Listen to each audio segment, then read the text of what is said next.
And we are live. Good evening, everyone. Welcome to Holy Crap Vlogcast. Vlogcast comes from a skeptical point of view to answer some of the questions of why. This vlogcast started as a combination of spite and the Streisand effect because it's been too damned hot, and that pretty well goes all around the world right now, and nobody is really happy about that. Literally nobody is happy about that. And I'm really not happy about that. No. And part of this is to follow through with the old adage that sometimes the journey is more important than the destination. And I am Shujin. You can find me pretty much everywhere under that name. That's Shujin. Hi. Yeah, it's not been a fun week. It's not been a fun couple of days. And the heat being outside working has not been really good to me. So if I'm a little off, I've had stuff, so that kind of doesn't exactly help on things. Joining from the Midwest of the U.S., the unusual sound that was just coming through for you, Brigid Fitch is able to make it good evening. Good evening. It has finally cooled off here. The temp now is 23°C, which is 73 in Barbarian. But I do have a complaint about the heat all over and how it's personally affecting me because it's all about me. The last two batches of grapes that we have gotten at the grocery store have been really, really sad. Like, the grapes are the size of like green peas. They're tiny.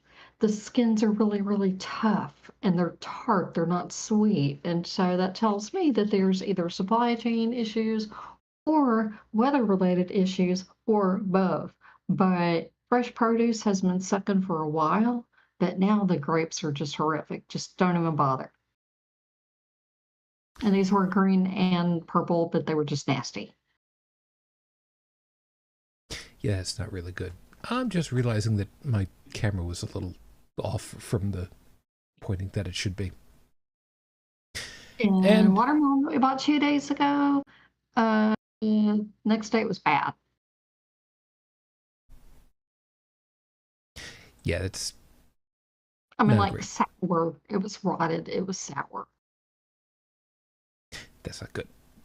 Hmm.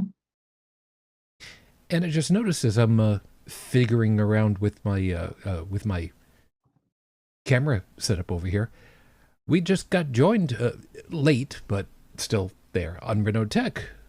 Good morning. Hi. How the hell are you?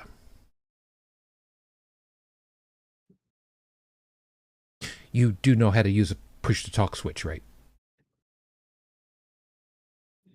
I'm going to take it that's a no. Or did I miss something somewhere?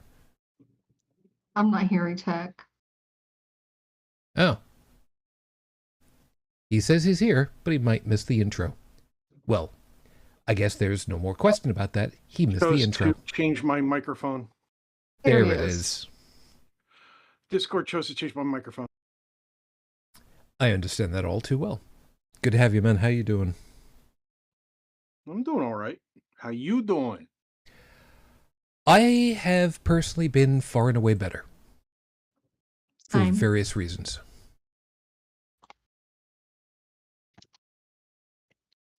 Oh, well, you know how to reach me if you ever need me. Well, as far as the assist that I needed before, that is still working out very well. Which, by the way, that neck fan, yeah, I found it. Yeah. It still had a charge on it, and yeah, that was kind of a necessity. So, thank you on that. My area of the world is about to get hit by a heat dome this week, and then according to Ryan Hall, if it pops the way heat domes tend to, it's going to potentially be the same as what happened in 2021 up in Pennsylvania, which produced the category E2 and E3 tornadoes. So now he thinks because of where we are, we may not get the tornadoes, but when it pops, we'll get the same kind of winds. And where I'm at, the tree roots don't dig. So in New York, you go up to the northern latitudes, and those tree types, the roots go down deep, right? They spread out and they go down. Anybody who's had to remove an old tree knows just how much of a pain in the butt that is. Down by me, they're shallower, which means a lot more trees go wee. And I don't mean wee as in flying through the air, but I mean like wee onto your house or onto the power lines or other such stuff. Yeah, situations where people who basically say, "Want to see something cool?" are the ones to go ahead and fix it. There's a YouTube channel out there, and we appreciate him. All I got to say is the electric company down here by me, when the lines go down, they work their asses off. I have nothing bad to say about them. Nothing at all. Not one. Nor the fire department. Nothing. And the first responders, just, they all care. All those departments care. You say what you want about the police or anything else like that. The police stuff, I mean, are generally not bad. But the first responders, the people who take care of the fires and the electricity and all the other stuff, I got nothing bad to say about them. Not one. Nothing but respect. You know, somebody once said, there's a reason why there's no F the fire department songs. There's good reason for it. So all you guys out there who have been doing the damage control and the picking up the pieces and the making sure that the damaging electrical pixies don't find a short through your shorts, good on you. And for the police officers out there that have been upholding the law, following the law, and have been calling out the bad police, trying to correct them, reporting and everything else, thank you. You're not unnoticed. At least not by me. Agreed. So, as always, if you'd like to be joining us as we're doing this live, you're more than welcome to. Just fair warning, there will not be a show next week, because that will be my wedding anniversary weekend. And no, that's just not happening. However, normally, you can join us over here on YouTube and be part of the live chat, which is decidedly empty tonight, which, considering how the heat has been and how it's been roasting the UK very recently, our usual contingent, not at all surprised, is not here currently. Although, that could change. She could wake up and then all of a sudden, check in. Or, check us afterwards. So, Stephanie, wherever you are at the moment, hi. To bring up the whole electricity thing, for those who can't have like a whole home backup or anything like that, if you can get your hands though on one of the brands out there, like now big name brands are like Anchor and Jackery and such, but there's other brands out there too. If you can get your hands on a small battery that has the AC wall outlet for your side of the country. Here in the US, it's type B, which is the 3-prong 120 volt or 120 hertz, 60 volt or whatever. I forget what it is, but other way. Anyway. Yeah, it's late. I haven't had my coffee yet. It's sitting right here in front of me. But if you get one of those, plug your network equipment into it, your home router and your home internet modem.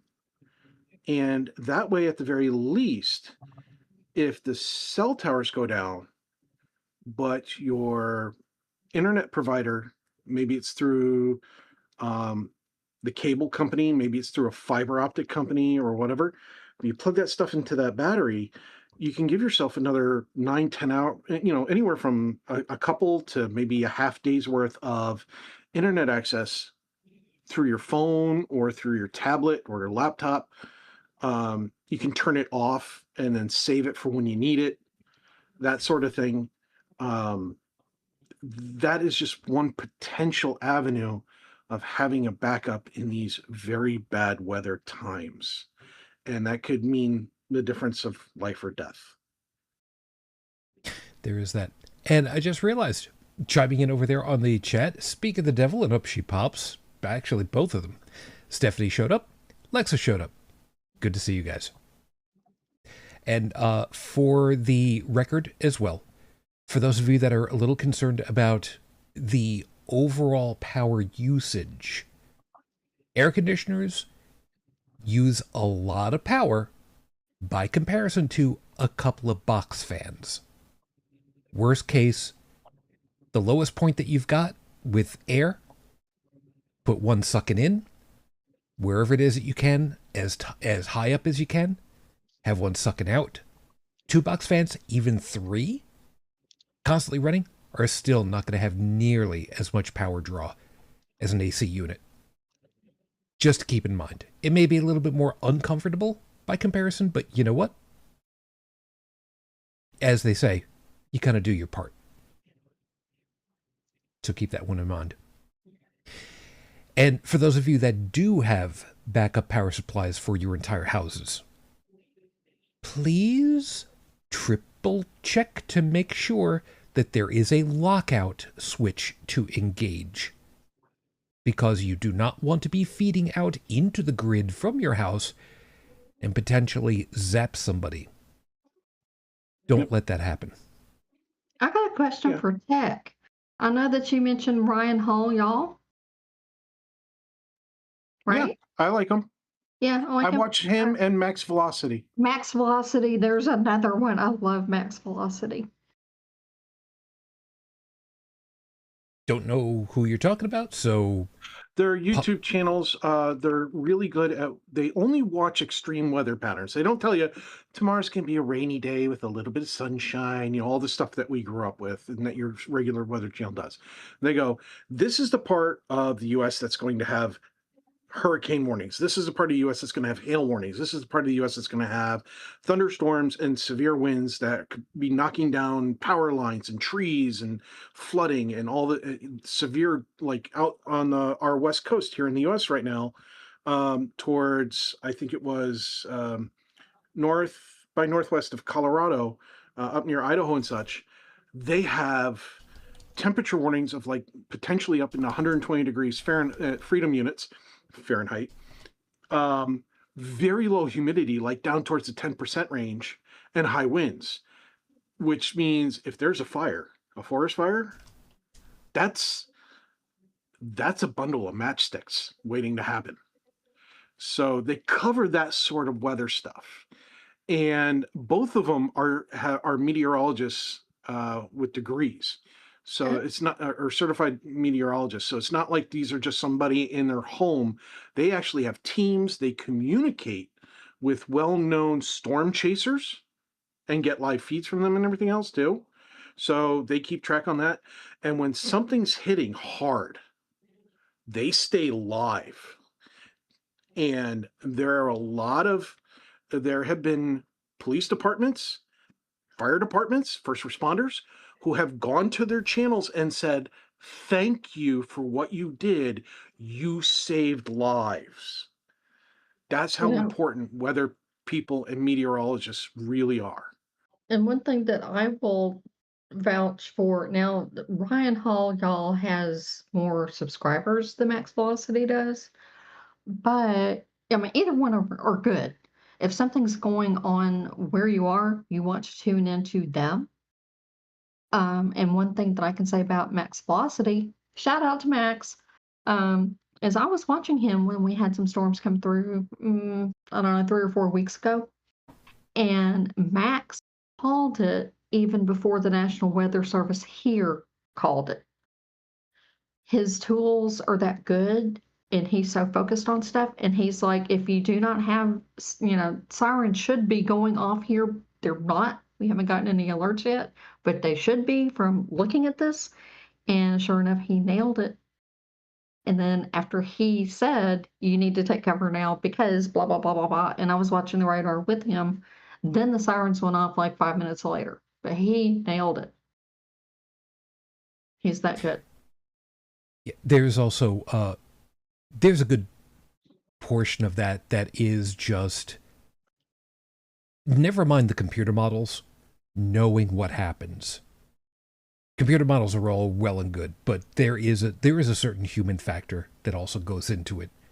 From having seen what some guys are going to go ahead and call, and then the guys that are going to go, well, okay, this is what National Weather Service is saying, and here's why I think that it's going to be a little bit different. And the guys that actually do kind of have a pretty good idea for it. And yes, as stated, shout out to the weather spotters, because you guys are freaking nuts, and we love you for it. We'll make sure that there's thing I like about links. these 2 channels is that they, they do have the tools. They've also got the spotters. They also have live cams. I mean, they've got the whole package.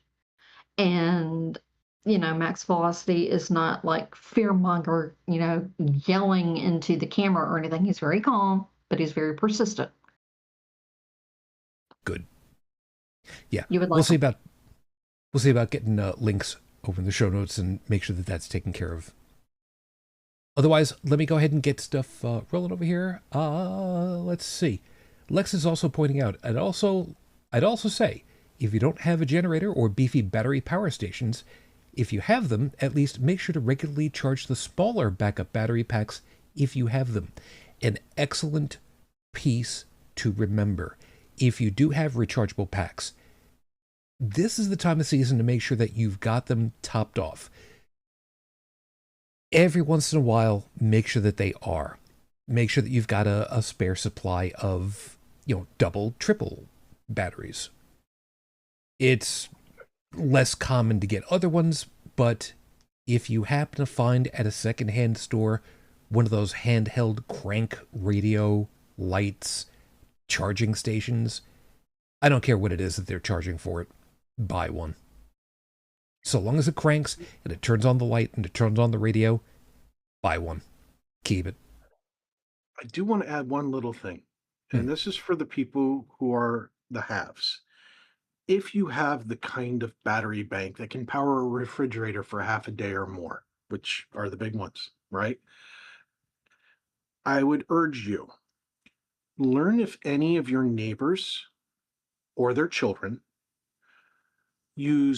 regularly use life-saving equipment, medical equipment that runs on electricity.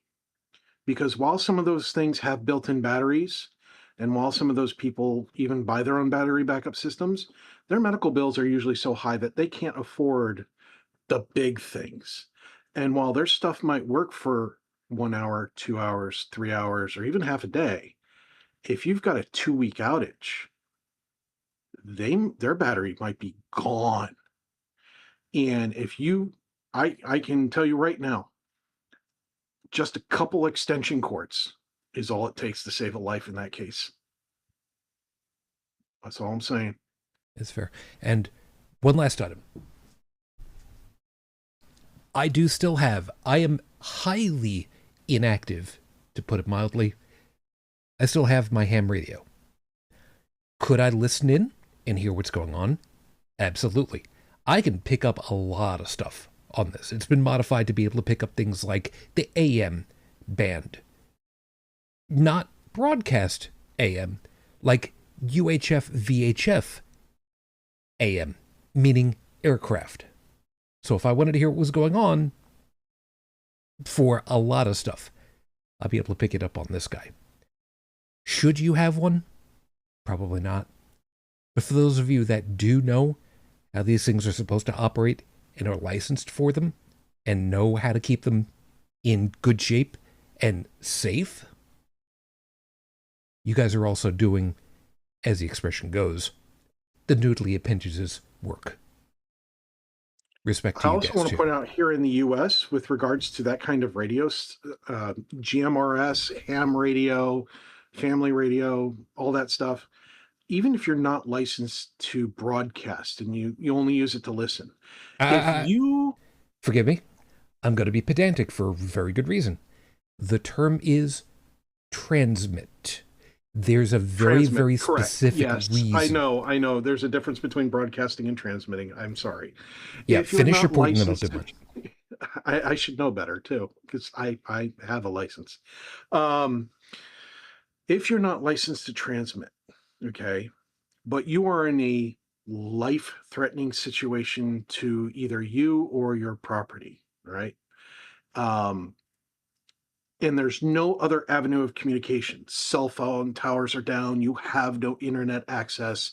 You have no other means of communication other than hearing these voices on this radio. Only in that scenario are you legally allowed to press the transmit button and call for help. You will not be fined. You will not be arrested.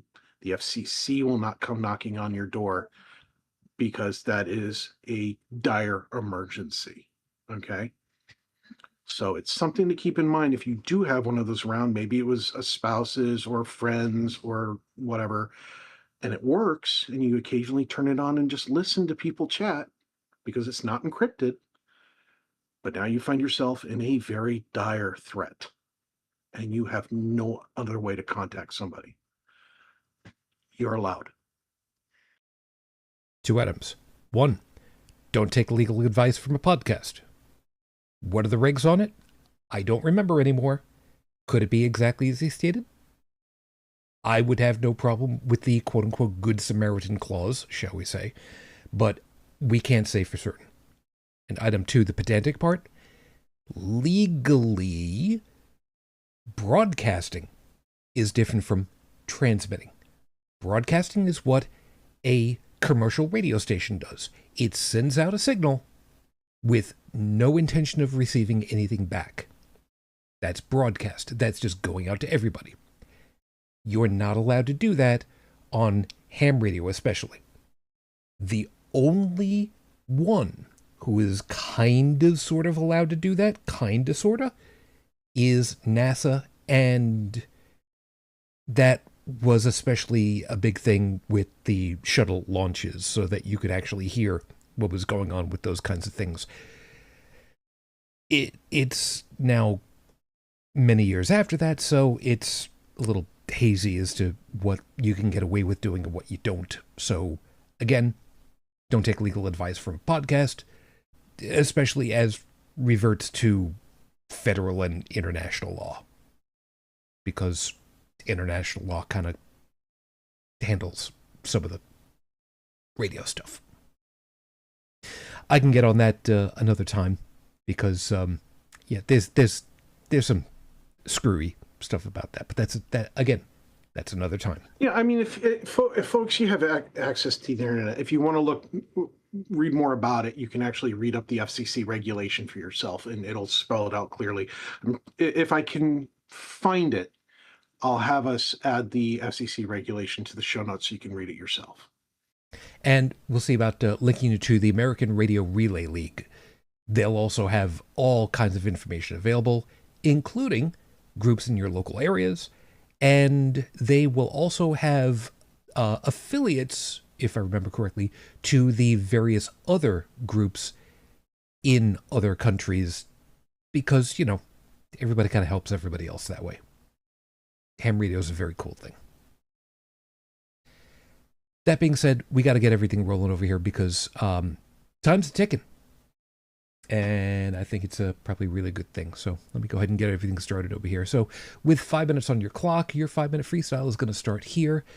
And this is kind of going through with the rest of the topic that we're going with. It's comfort. For some people, if you say comfort, one of the first things to think of is comfort food. And nothing wrong with that. Comfort comes in a lot of different styles. And for some, it's food. It brings you back. It harkens you back to a time when maybe you didn't have to necessarily worry about how much fat you were consuming, because, you buy a hot dog and you put, nacho cheese stuff drizzled all over it, and then crumpled up Doritos and drink that all down. I'm sure I would never do something like that. That would be wrong. However, comfort also comes from nostalgia of feeling like you were taken care of. And there's nothing wrong with that either. For some of us, we don't feel that these days. And it's understandable. There's a whole host of different reasons why, not the least of which is, for the vast majority of us, we're, I hate to say it, adults now. We have other responsibilities. We have things that we're supposed to do, and we don't always do them all. You know, we try. We don't always succeed. And this is where I kind of have to take a left turn from what I had originally had ideas of what to talk about. Because remember, I get an idea into my head as to an overall of what I want to talk about, and you know, I don't really script it out. I don't think about it. I ran into a problem today. I ran into a huge, monumental problem today. I had a request made of me. And I'm not going to get into the specifics in any way, because... And it was something that I had to think very, very hard on. I had to really dig deep into myself to try to figure out, what can I do? And I thought about it. I really, really thought hard about it. And I kept running the question in my head over and over and over. And I want to tell you something. As somebody who has been writing the horrible scopes for quite a long time, and coming up with fanciful ideas, and who only knows where some of the stuff comes from, the amounts of imagination that goes into it. You know, there's a lot of creativity. So when I say that I explored avenues through my head, I don't just mean the straight permutations of what could be. I went down dozens of ideas. Some were better than others. And I had to come to the conclusion, ultimately, that I can't.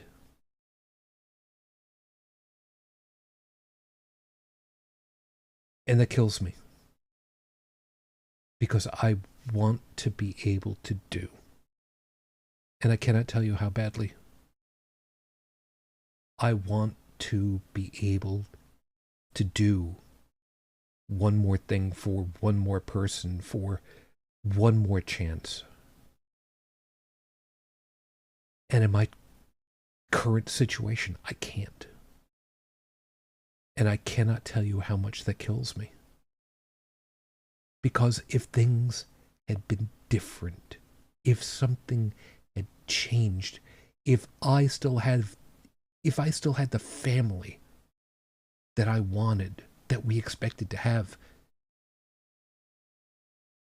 chances are we probably would have been able to do.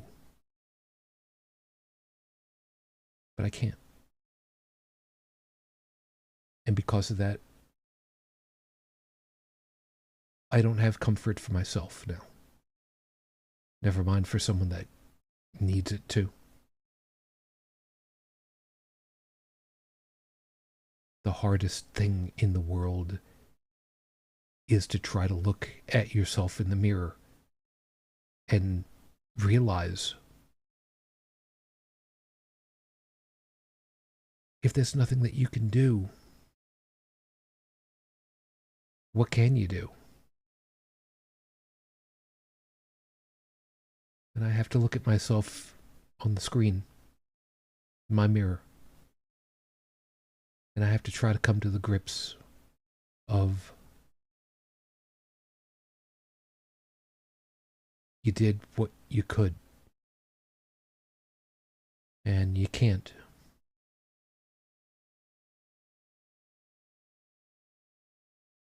And you got to live with that. And all that that entails.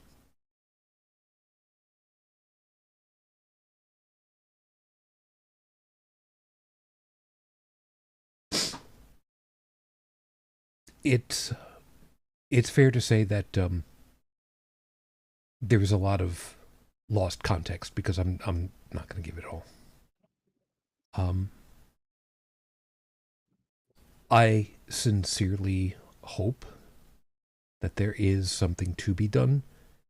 I do not know. I wish I was in a far better position to be able to do anything.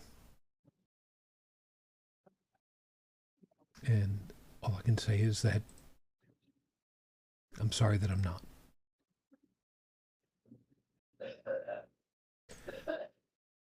So let's move it along and kind of deal from here, because we got stuff to do. It'll be time for the horrible scopes.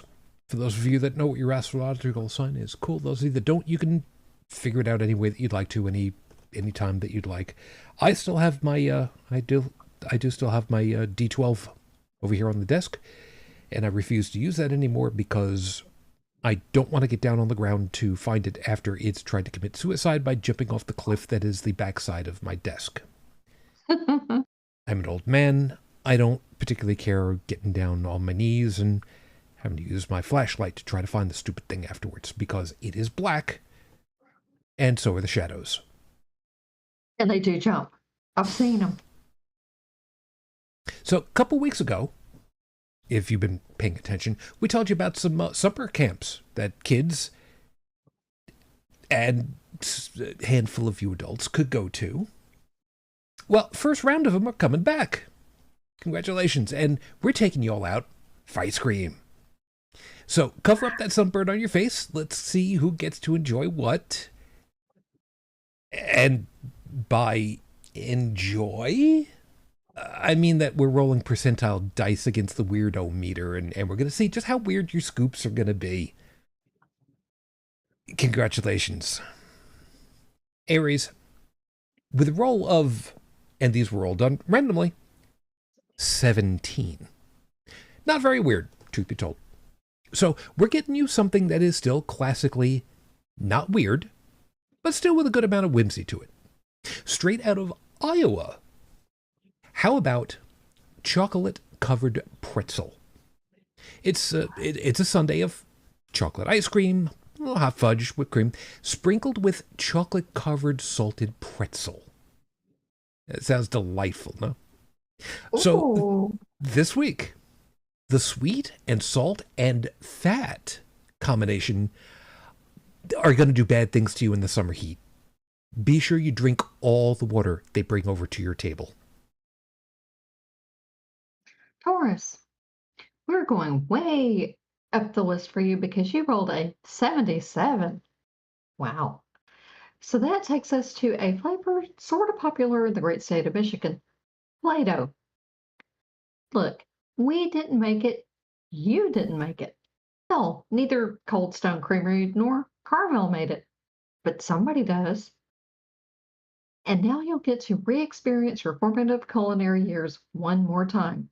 So this week, what would you rather have? Play-Doh ice cream or Play-Doh perfume? Make up your mind, because that scoop's getting awfully close to that bucket of frozen banana flavored stuff.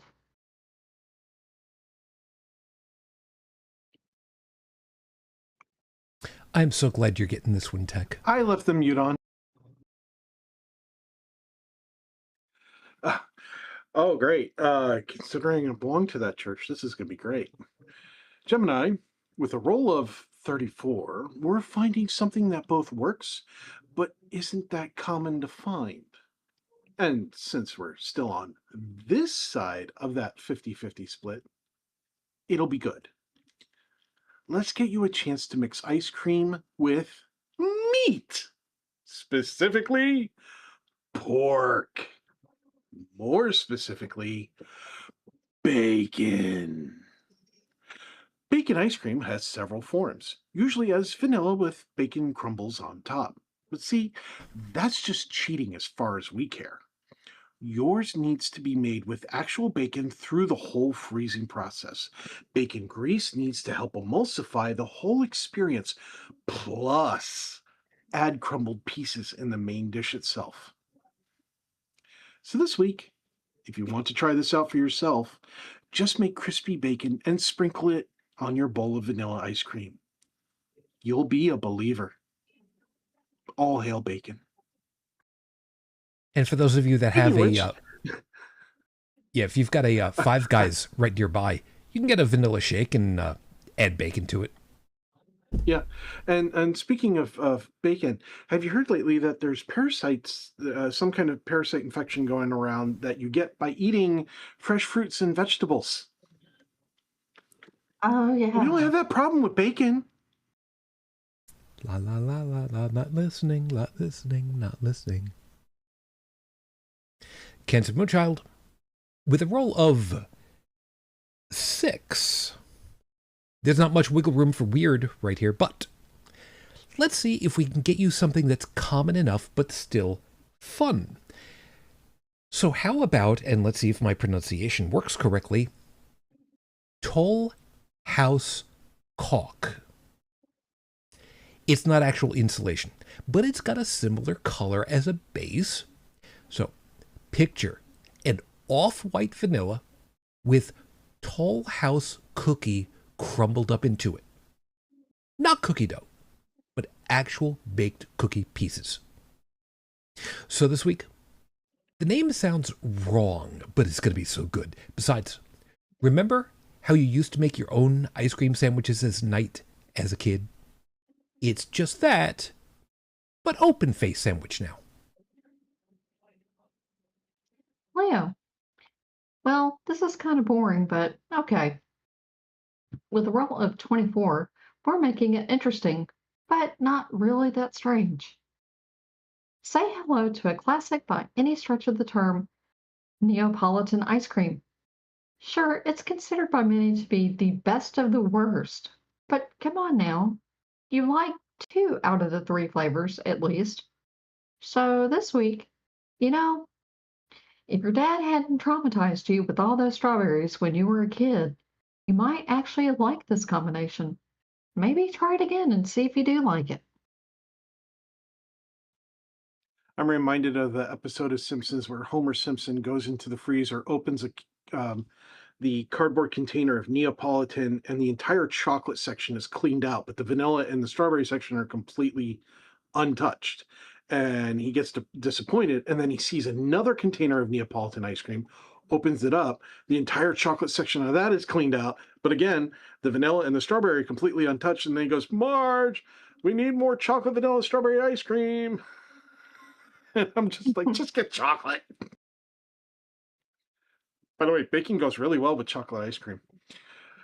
Virgo, hanging out at number 16. The weird level is low, but still needs more fun to it.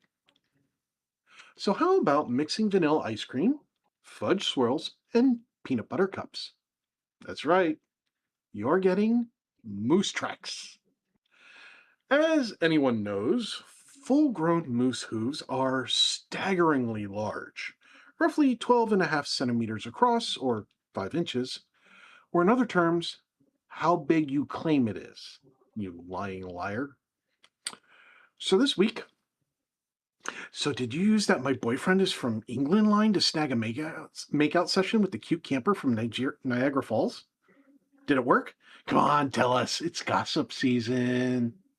Well, you just came back from camp. Of course you had a makeout session. Who are you kidding?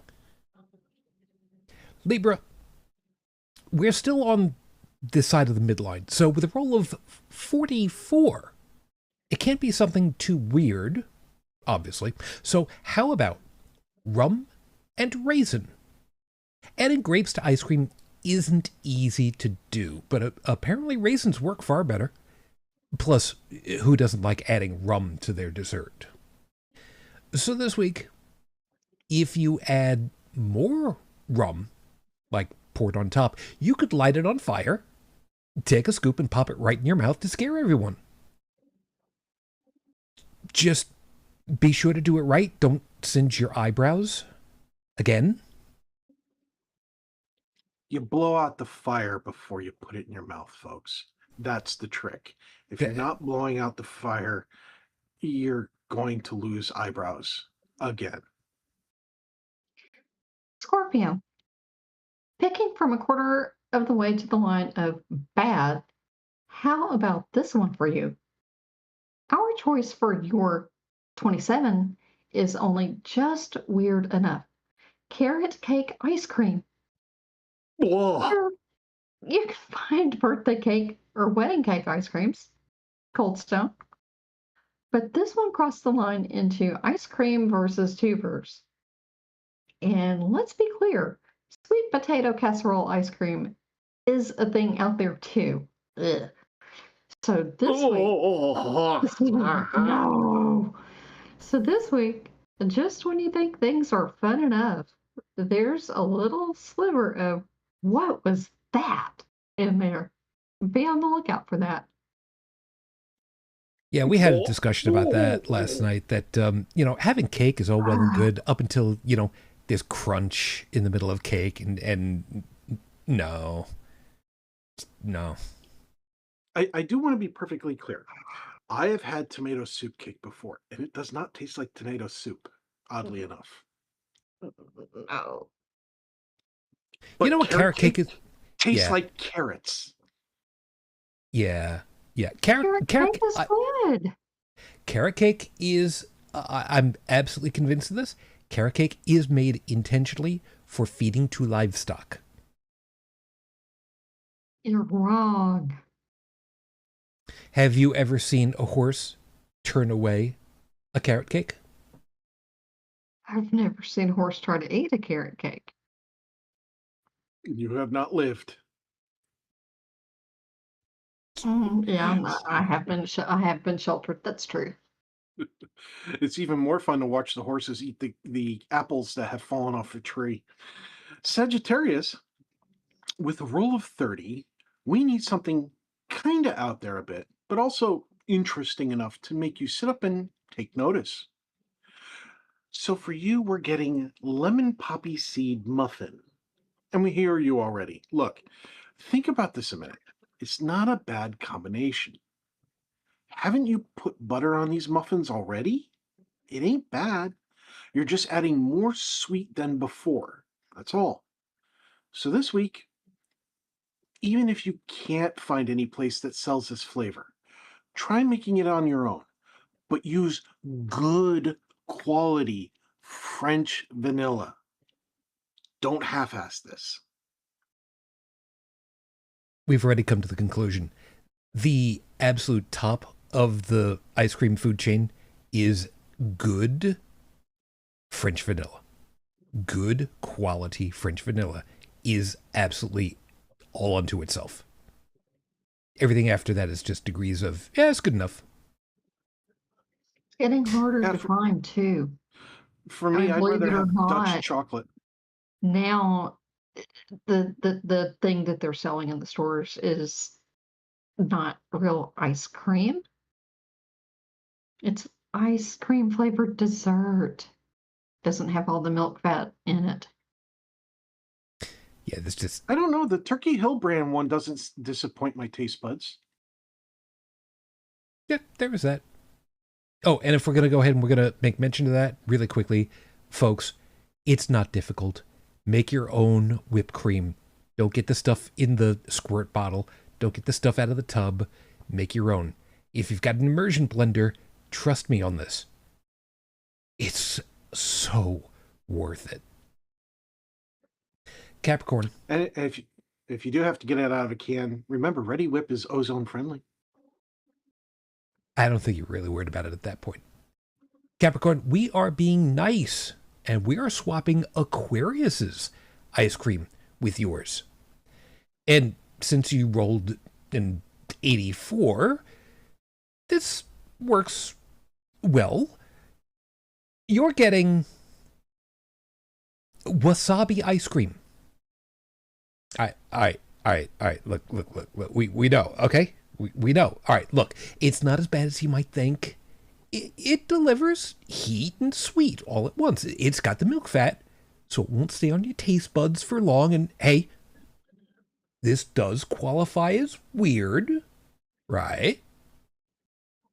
So this week, when was the last time you went out for dinner? Treat yourself to something special. Not Wendy's special, but like Japanese steakhouse special. You've more than earned it. By the way, wasabi ice cream, if you can get real wasabi, it's not, it's most likely you are going to be very surprised, because what we have here in the States and in a lot of other places is basically green tinted horseradish, because real wasabi doesn't burn the way the stuff is that we have. In fact, some of the major restaurants that claim to have real wasabi have a blend of maybe 10 to 30% real wasabi to the rest of it being just grated horseradish. But the real thing, that has its own unique flavor, and it's also on the more sweet side, and it does pair well with ice cream. No, I like wasabi. I like ice cream. I do not want wasabi ice cream. No. Aquarius. Honestly, we were afraid this was going to happen, and honestly, this was not our choice. You rolled a 92. Well, nothing to do but move on through this one. After looking for some more weird flavors, we've come to the conclusion that we need to make you a weird one. And how weird is it? So weird that we're giving you a choice. You can take what's behind door number 1, tiramisu ice cream. Take the best dessert you can find. Make sure it has extra amaretto, blend it together, then freeze it into a delicious double scoop bowl with a side order of demi-tasse coffee. Or you take what's behind door number 2. So this week, for those of you who chose door 2, you get cannoli ice cream. Reformulated to not be as hard as concrete once it's frozen, your ice cream dish comes with orange zest and dark chocolate shavings across the top. Asked nicely, and will even include broken cannoli shells for dipping it after it warms up. Yes, for the record, by the way, my son and I both made these up on the drive home Friday. So these are not quote unquote real flavors, but they should be. These are the sniglets of ice cream. I think as much as I love a good cannoli, and there's a place near my girlfriend that has, it's Italian owned and operated, and they make real cannolis, like the real deal, and they're amazing. I would still rather try the tiramisu as an ice cream. Just something about the coffee, the amaretto, and everything else. Just something about that screams ice cream to me. Oh, I'm with you on that one. All right. By the way, as far as Pisces goes, I read this one ahead. And I'm like, you know what? I would actually try this. Pisces. Okay, first off, nice. You rolled 69, dude. And again, this was not our idea. And since we need to kind of go high on the weirdo meter, you're getting something that, well, how does Mountain Dew and Doritos sound? Yeah, we're not really sure about this one ourselves, but it's a real flavor and is sold. So it can't be all bad, right? So this week, make this an on-stream game challenge. If you complete a task quickly enough, you get to eat it while it's still frozen. If you don't, doing Doritos ice cream slurry to drink. Good luck. I mean, I I've turned Mountain Dew into a slushy before, and that's amazing. I've mixed Mountain Dew with vanilla ice cream before, and that's amazing. I have taken vanilla ice cream and sprinkled crushed up um, uh, nacho Doritos over the top, but the spicy Doritos over the top are better. So I could imagine this actually being like a Mountain Dew ice cream blend with spicy Doritos sprinkled over the top. It actually sounds like something that might be good. Well, I mean, you're kind of almost right, but I mean, instead of the stuff being sprinkled on top, it's literally blended into it. The reason why I would sprinkle it on top is I would still want the crunch, and I would be afraid that the corn chips would get soggy if blended in. That's I fair. mean, I could see taking some of the flavoring powder. If you could get your hand on just like the flavoring powder and sprinkling that in a little mix with the ice cream blend, sure. But the corn chip itself would get soggy and I think would add a bad texture. That's fair. Those are your horrible scopes for the week. If you like what you got, you know what? More to power to you, because I'm not quite sure about some of these. There are a couple of them that are really good. I can't speak to all of them, but I think they're all pretty good. And if anybody decides to try to make that tiramisu ice cream idea, please let us know. I would love to know how well that turned out. Oh, hang on a sec, real quick. Stephanie in chat is saying that they can't eat dairy anymore. Stephanie, if you get a chance to go to your local grocery store, look in. It's either Ben and Jerry's or um, Haagen-Dazs that makes an oat milk based ice cream that has no dairy in it.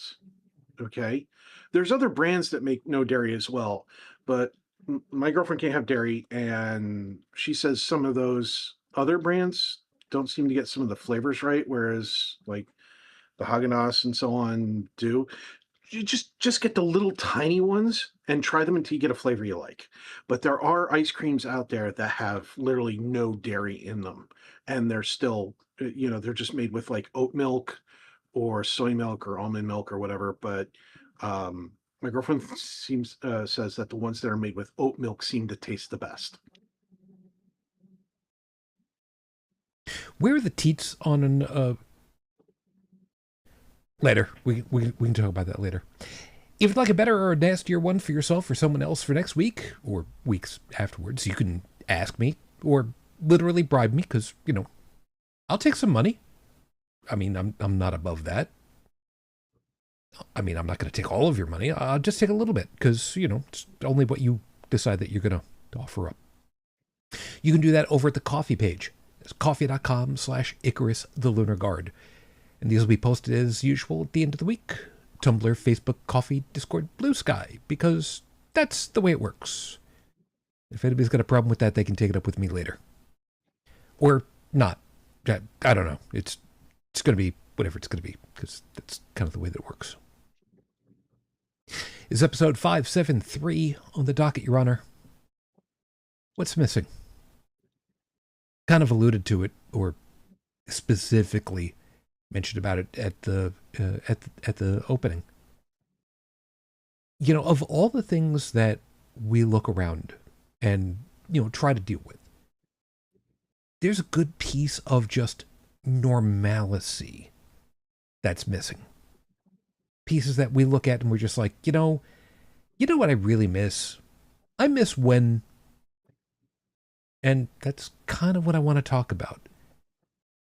Not because I'm trying to lament the fact that, we're missing out on pieces, but more along the lines of that I don't want us to forget that this is not normal.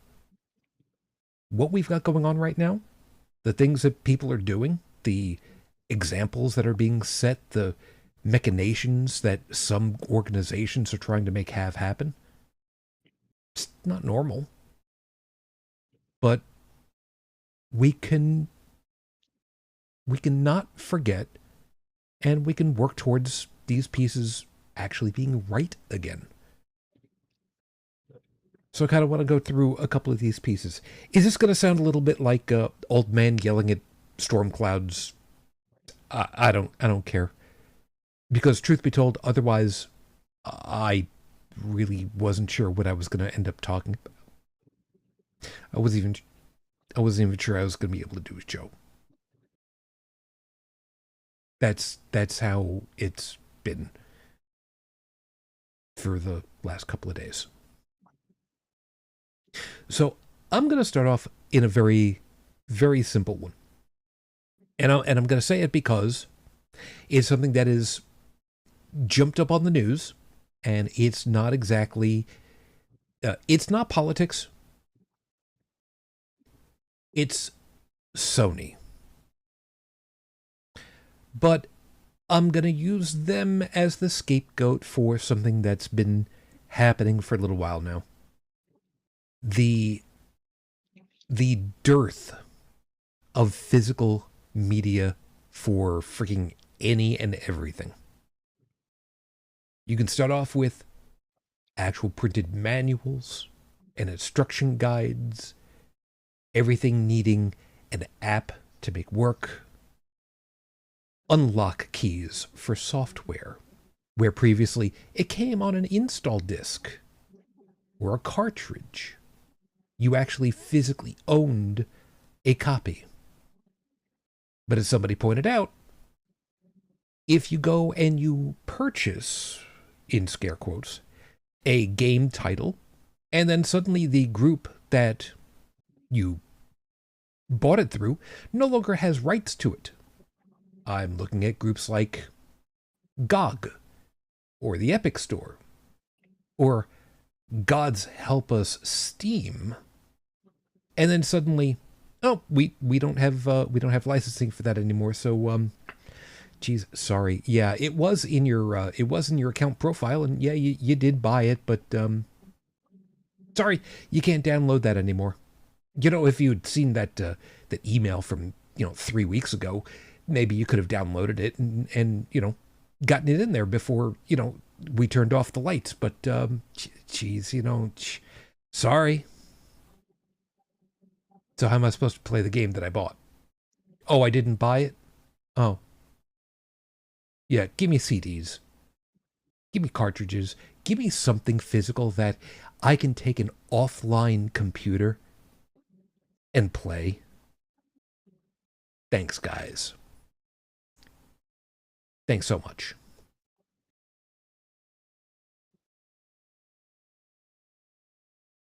And I'm going to get away with saying that because right near here? Oh, yeah. Hold that thought 1 second. I know. I'm out of frame. I don't care. Ah, shoot.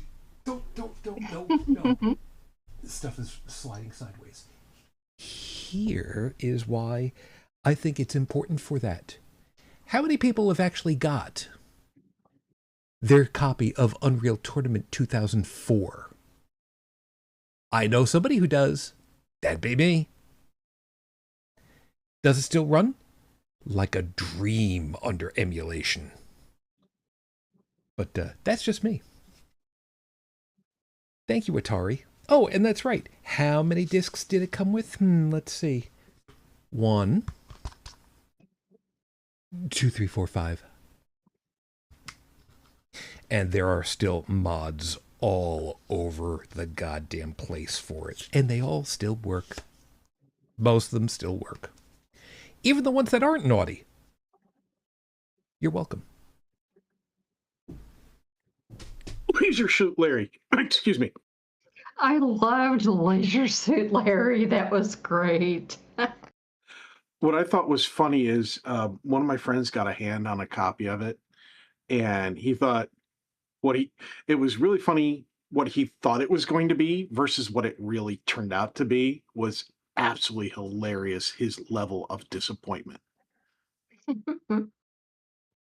It really was. It was just so funny because I was like, that game is not what you think it is. And he's like, no, it is. And then he comes to school the next day and he's like, you were right.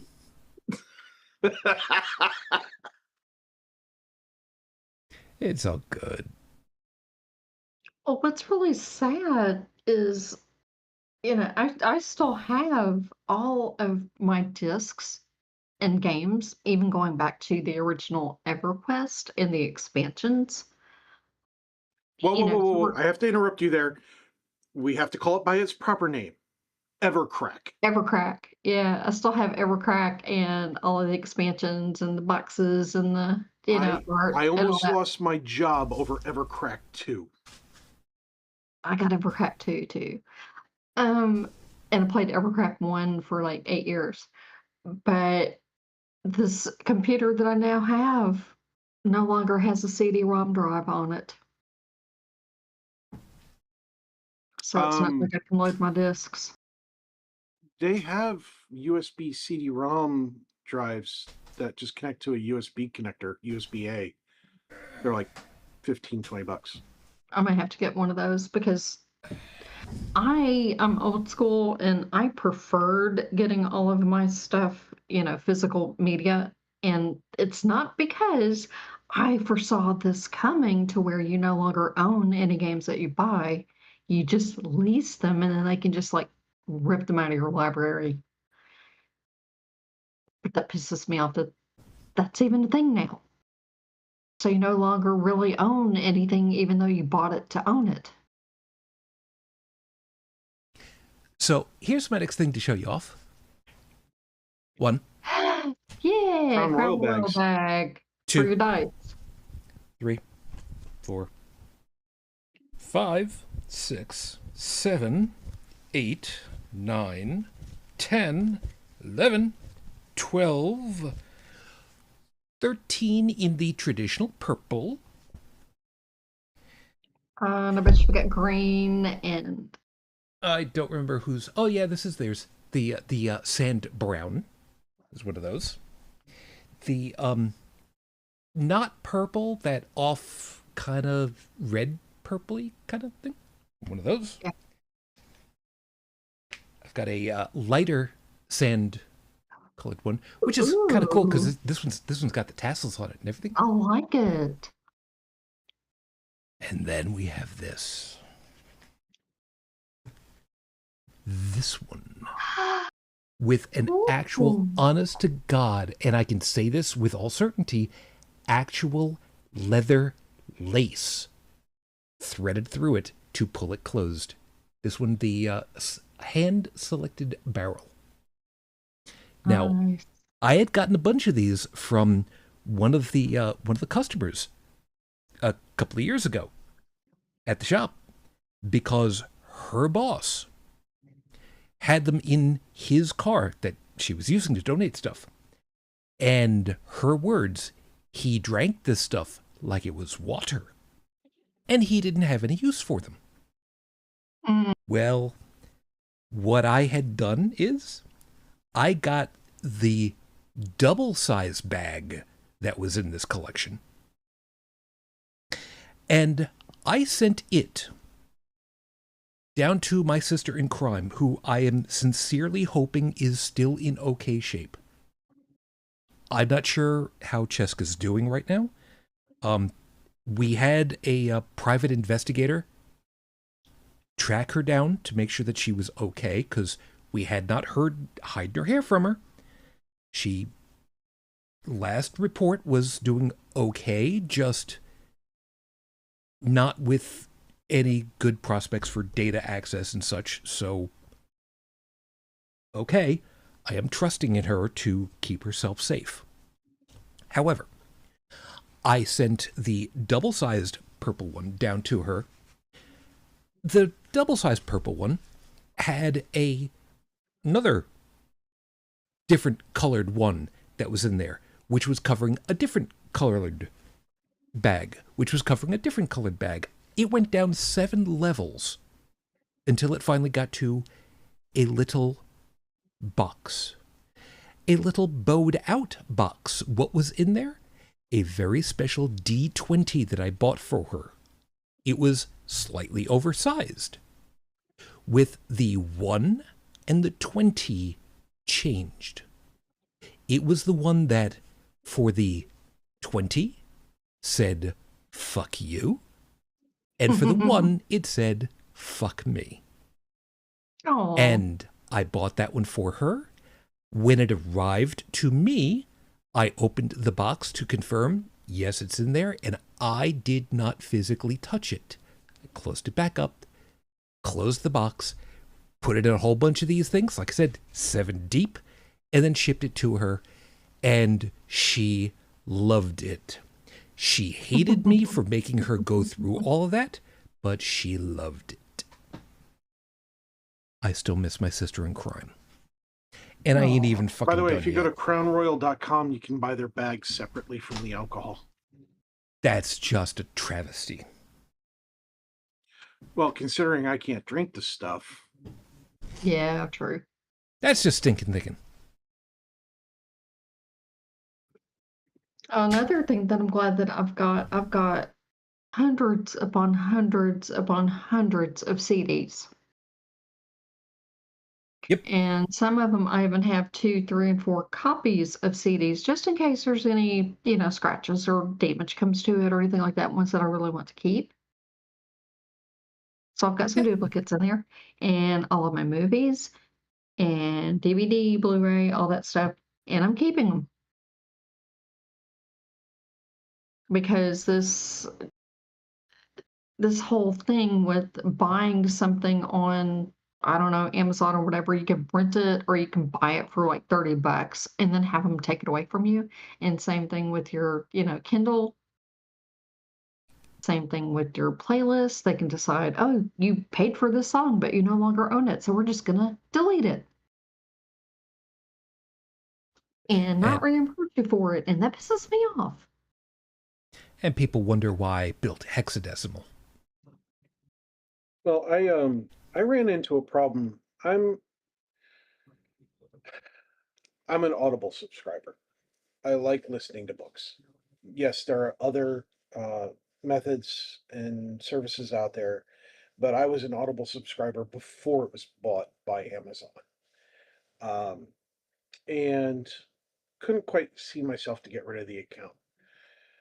Now, I ran into a problem where sometimes a book, due to copyright or due to them pulling the narration because they're having it re-narrated by a different narrator and so on, that I suddenly would go through my online list and I couldn't find what I paid for it. Now, Amazon makes it simple. You send them a message saying, hey, I bought this book. It's not available anymore in my download to listen list. What's going on? They find the current version, they give you the credit for it, and you go about your day because they see your history. So they handle it fine. But some of those old narrations by those old voices were amazing. Mm-hmm. So this person created a software title called Libation, like, beverages, but it's literally called Libation. And it's free for use. The guy accepts donations, but you don't have to pay to use it. It's completely open. You can even examine the code because if I remember correctly, it's open source. Now, what Libation does is you have to log into your account. You can't log into somebody else's account. You have to be the owner of the account. It logs into the account, it pulls your itemized list of your books, and then it allows you to choose how you want to download. And I'm going to stop there at that point. But yes, for those interested, yes, you can download them with the DRM intact and everything else for Audible. Not going to say anything else about DRM, but it works very, very well. And there are there are applications out there that allow you to use your laptop or your desktop or whatever to function as a audiobook server. So if you have your audiobooks downloaded and you load up this application on your computer, your computer becomes no, it doesn't integrate with the Audible app because that is proprietary to Audible. But you can load it up. You can load it up on your home network. It works in a web browser. It gives you a beautiful book. Some of them give you a beautiful bookshelf view and everything else. So I have technically all my audiobooks, which I have bought and paid for, backed up. just in case. That's fair. And if you need to properly back them up, I still got my big, yeah. Specifically, this one is a Fujifilm branded on it. I don't know why. I think I got this one at CompUSA probably back in the day. How can I get away with saying that? Well, because I've got CDs like crazy in here. And the funny part of it is, this one is not my OS CD collection. That's in a different binder. What's all in here? Let's see. Ditto Tools, Palm Tools, Palm Pilot for Dummies. Yeah, it came with a CD. Why do I still have it? Because I never got rid of it. Easy N, Easy Internet with Ask Jeeves from the ISP I used to work for. That was great for setting up your computer. You know, Windows 3.1.1. Didn't do me squat when I had an Amiga, but, you know, whatever. It's all good. And I don't know if this is true or not, disclaimer, but I did read over the last couple of days, you know, into this topic of, you know, not owning things that you paid for that you thought you owned, that computers will eventually be that way too, starting with like Windows 12. You won't really own it. You Software will as a have to rent service. it. Yeah, it's a service. You will have to rent it. Yeah, software as a service. Computer companies, processor and RAM and storage companies are basically running down the track of, you will not own your computer. You will not own anything, and you will be happy, and you will give us lots and lots of money. And you already see it. I mean, it started before the RAM companies. Well, let me rephrase it. Before the RAM cartels started doing a lot of price fixing, and that's not me claiming that they were price fixing. They were actually prosecuted by the U.S. government for it. The current bout of GPUs and RAM being dedicated to AI data centers and not being accessible for acquisition by Johnny Homeowner anymore. There were companies that were like, hey, you know, instead, if you can't game because your system is not high performance enough, rent a virtual machine through one of our services, and our systems will handle the performance, and we'll send you the feed, and you send the keyboard and mouse commands back, you know. But now it's going around of, you don't have a choice in the matter, is the route that we're headed towards. Okay, so Tech is backing me up on this, on what I read. Okay, good. Yeah, you're not. Gamers Nexus is a YouTube channel which originally they were all about doing the hardware reviews, getting the hardcore numbers for fan throughput, case airflow, whether or not water coolers actually did the jobs as advertised, and how efficient they were. You know, what graphics processors were actually handling the games they said they could, and so on and so forth. Oh yeah, they But did because the of what's data. yeah, they I mean, for crying out loud, they have literally built their own certified soundproof room to really get the numbers on, like, case fan noise. How many other review channels have done that? They did a deep dive into GPUs and channels, into China and all that, with the graphic processors being used for AI data centers. I mean, even Steve, who is the host. Now it's a team of people, but Steve is the primary host. He even pointed out he never thought his channel would have to get political.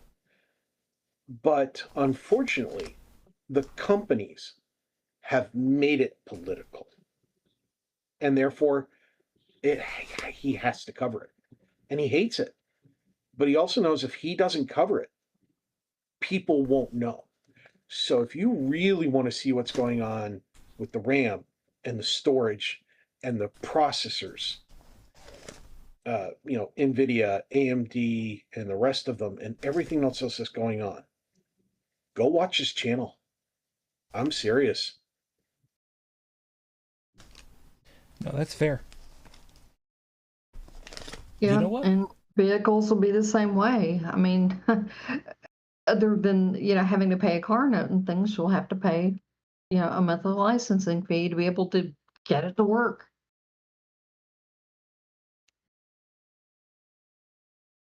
I need to do this in a very specific way. There's also a reason why having physical media is good. This is a CD that I burned for myself April 3rd of 2002. Wait. Hold on. Don't forget, there are young ones here. For those uninitiated, burning a CD comes from it means that we're putting data permanently onto a compact disc. That cylindrical object he's holding right there. You literally use a laser to burn micro divots that reflect the reading laser in one direction or another, meaning a 0 or a 1, to put the data on there. So that's where we got burn a disk from. Okay? So for those of you who didn't grow up with this stuff, now you know. Yep. And there's reasons why I'm covering up what I am, because personally identifiable information. What does that say? Sonogram. I know it's backwards. Sonogram. 3rd, 2002.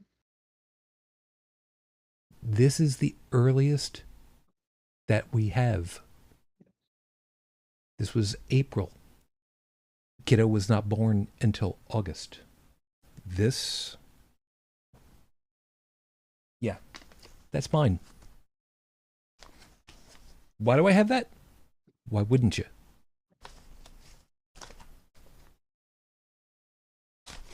Now there's a lot of weird stuff that I still have in my collection over here. Partly because I've never gotten rid of it, and partly because, it's kind of cool to see where stuff has come through. I still have my copy of Delphi 2, client server, because that was a gift. When we got done at the phone center that I used to work at, when Borland was going to be leaving, we had a spare copy of Delphi 2 client server. A $2,000 product. And they're just like, yeah, anybody want it? Yeah, I might actually figure out how to do it. Here you go. Okay. Yeah, I got a complete Corel digital design suite, which was an $800 package back in the day, and for free, because it was just being tossed out. It was fully licensed, hadn't been used, still new in the box. I was like, yeah, of course I'll take it. But the beautiful thing about this kind of permanence is it allows us to go back and look at things, and we're not seeing a lot of that. The internet tends to remember things, but the internet has become more like the human brain than it used to be, meaning the internet forgets things too. Sometimes the internet is purposefully sabotaged to forget things. And, we have every year is a historical moment, exceptionally so since the Reagan era. Actually, I would argue that every year is an exceptional moment because, it's life. But when you have a medium that is changing from 1 second to the next, or even less time than that, which it is nowadays, and then you have the material disappearing in just as fast, having a permanent record can help you go back and go, I'm not wrong. Or, oh, I am wrong. I misremembered. Here's the data to prove it. And that can be hypercritical, hyper important. Whether it's something as simple as a birthday to something as complex as military movement, political office, country interactions, news articles, especially news articles, right? You know, people saved their papers from major world events, but most people don't get a newspaper anymore. And you see online articles disappear overnight because it pissed off some politician or some high muckety muck with enough money to make it disappear. And people and corporations are learning the tricks necessary so that the Internet Archive can't archive that website or that page or that data because they're trying to hide it. Now, I'm not exactly completely dovetailing on this, but I'm grabbing onto a piece of this because I unclipped a very specific, actually the last page in that big binder, because I didn't want to lift it out and I didn't want to take them all out for this. By the way, one of the other programs in there, let's see how well this tickles your tism, Inoculan. God. That would actually rings a bell for you. Good. There are 2 sets of 2 discs that I've got over here. On the top is from Aminet. I'll explain about that one in a second. And the last 2 are the, quote, goldfish. Aminet was an online repository of all programs Amiga. Stuff that was just made by the people who had the programs, who had the computers, who had the know-how to make programs, where somebody said, yeah, I'd really love to see my computer do this. I should write that program. And then they did. And then they uploaded it. And they're just like, yeah, you want to throw me a couple bucks? Cool. But that was a very centralized system. These 2 at the bottom, Goldfish, was something that was started with the idea of shareware. The idea that people would make their programs and just, you want a copy of it? Cool. Yeah, give me a floppy disk. Yeah. If you like it, share it off with somebody else. Send me a couple bucks maybe if you really feel like it. But, here you go. Just shared. Just given freely of each other because they could. Because once upon a time, that's what you did. You didn't have to go and get somebody's big-time program that had all kinds of installation requirements and safety features and security protocols and everything. No, man. What do you want it to do? Oh, you want something that you can actually, like, interface with the GPS receiver that you've got and be able to figure out where you've been going? Yeah, give me a week. I'll see what I come up with. Oh, you're doing far and away more than that. And you're just giving it out to everybody just because you can. Cool. Yeah, and shareware also had a monetization angle too. Shareware was also what most people who are like on Steam or whatever would now consider demo software. You basically, like, there were some games where you could walk into a computer store and there would be a floppy disk, a 3.5-inch floppy disk, sitting on the cash register counter, and you could just take one and go home with it for free or for a penny because maybe they had an inventory system they had to update, And it might be a game like, for example, Doom, okay? And I'm just using Doom as a game because a lot of people know what Doom is. Oh, yeah. Whatever version of it they played, they know what Doom is. And you go home, you put it into your computer, you load up DOS, you put in the disk, and because it's shareware, but it's not freeware, okay? Because they ended up differentiating the original shareware to shareware versus freeware. you could play like the first, let's say the game had 20 levels. You might be able to play the first 3 to 5 levels, and then it said, if you really like it, give us $5 and we'll unlock the rest of the levels for you.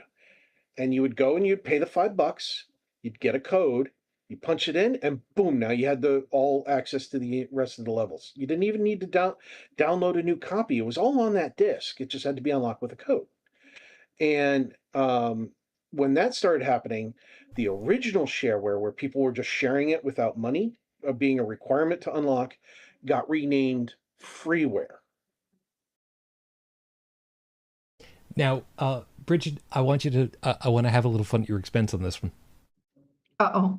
I'm looking at the Amunet CD from March of '94. This is a traditional 650 megabyte CD. Good old traditional, same one as like what an audio CD would be. 650 megs. Would you like to take a wild stab as to how many programs it says are on this disc?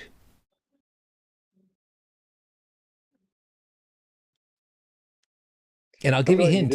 It's over 650. I will tell you that much. What? It is over 650, and it's a 650 megabyte CD. Wow. I would not have guessed that much.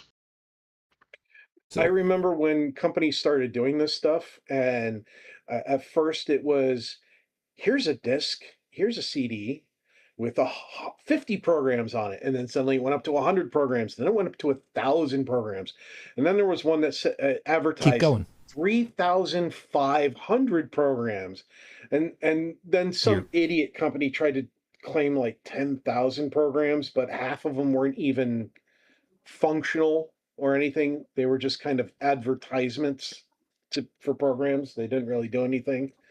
And then it got really absurd. 100,000 programs.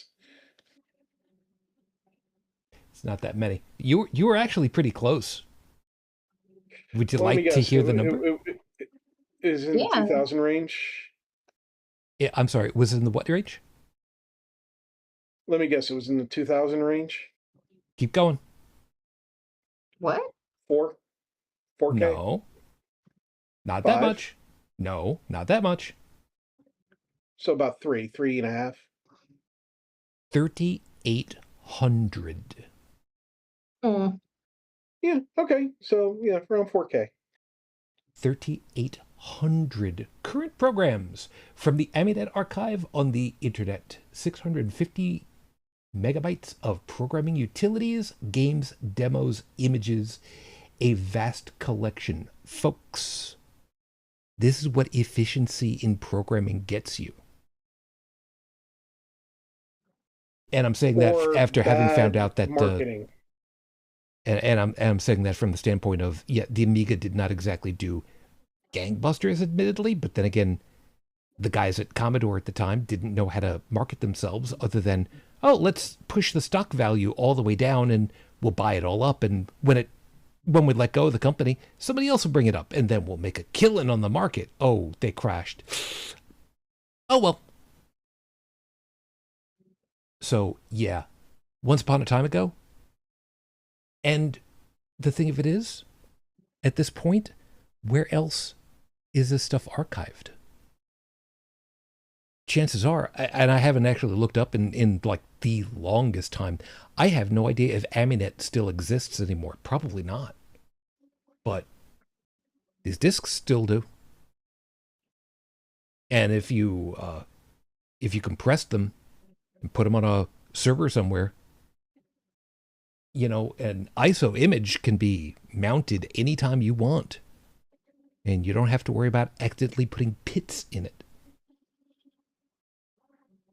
Just saying.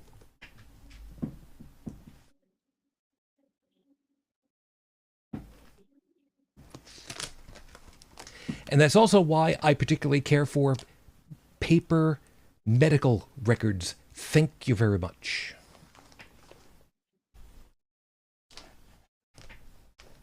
And books. And books. Oh, yes, and books.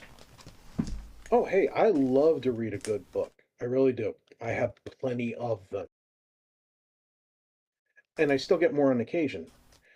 But I also enjoy the being able to drive for a couple hours and listen to a good book. Just like when we used to listen to books on tape. And for those who are too young to understand that one, there was a magnetic ribbon system called cassette Let's tape not be that pedantic, shall we? that stored our audio using that magnetic format that would. Considering I got an Iowa reel-to-reel tape machine this week, so don't start. Oh, nice. Yeah, that was pretty cool. That was pretty cool.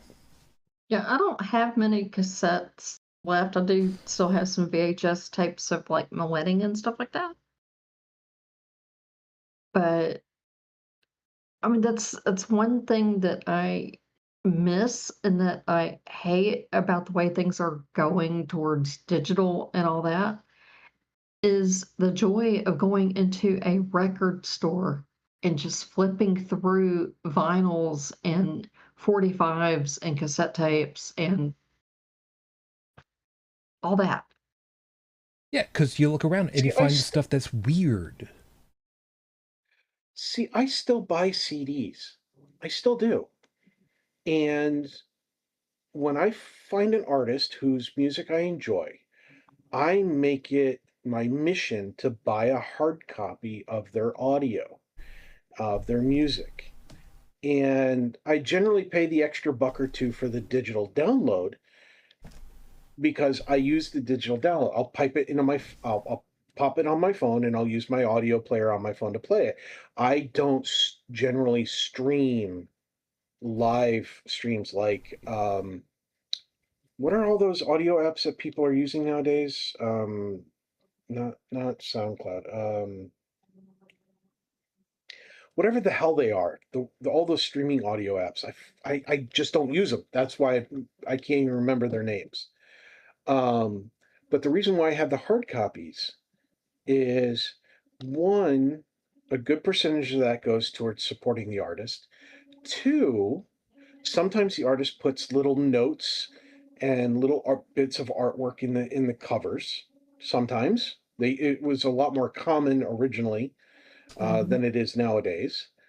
And three, if I want more songs on my phone and I don't have access to my online storage or to my computer, I still have a portable CD player that runs on batteries.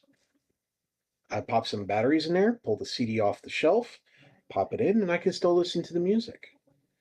And when I have a major power outage, I've done that before because I want to save, maybe I want to save the battery life on the phone for emergencies during that time, not for entertainment like so many others. I know one of the biggest joys that I had as a teenager, and this is listening to my band, of course, and we all know who that would That be, saving up my allowance and going with the next door neighbor and walking down to Pop Tunes or Peaches and getting the new Rush album and sitting down to, first listen and to pull out the liner notes and read along the lyrics and read the liner notes and the inside jokes that were in the liner notes because Rush always had inside jokes and stuff and looking at the pictures. And it's not the same having a digital download without the liner notes. Yeah, that's fair. I want people to think about this for a second. Back when cassette tapes were the medium to have for music, it was not uncommon that you would open the cassette tape container, pull the cassette tape out, load it into your portable cassette player or your boombox. No, those names aren't synonymous. I'm talking about a big stereo equipment versus a portable one, and listen to the music. And while you're listening to the music, you would pull out the laminated paper insert or wax infused paper insert that had the cover art on it and unfold it. And it might unfold 6, 7, or 8 little tiny segments. And in small print was the name of each song, on what side it was on, and the lyrics for the Yep. song. And you would listen and you would read the lyrics and you would sing along. And that way, you weren't singing the wrong lyrics because you misheard them, right? Kind of like she's got a chicken to ride and a baby donkey, right? Okay, for those of you who know, for those of you who don't, it's just no, there's no song called She's Got a Chicken to Ride. Not that I'm aware of anyway. Misheard lyrics. It's misheard lyrics. The actual lyrics are Ticket to Ride. And so yes, it was not uncommon for some kid to sing the wrong lyrics, and you knew who had read the lyrics because they would go, "That's not how that song goes." Or like So, Clear, was it Clear Credence Revival? Creedence Bad Clearwater News. Revival. yeah. Yep. Okay, yeah, I'm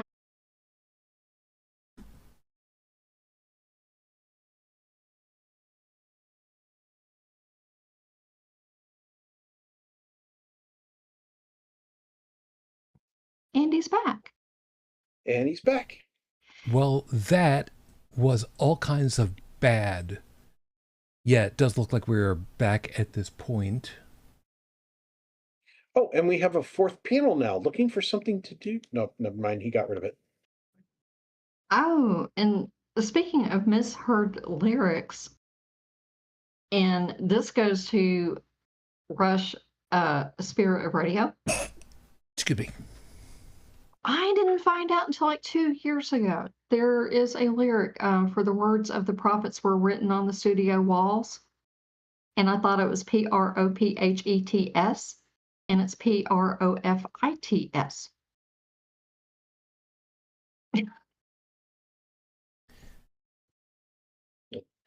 I'm not one to say that the old ways are the best ways. Okay.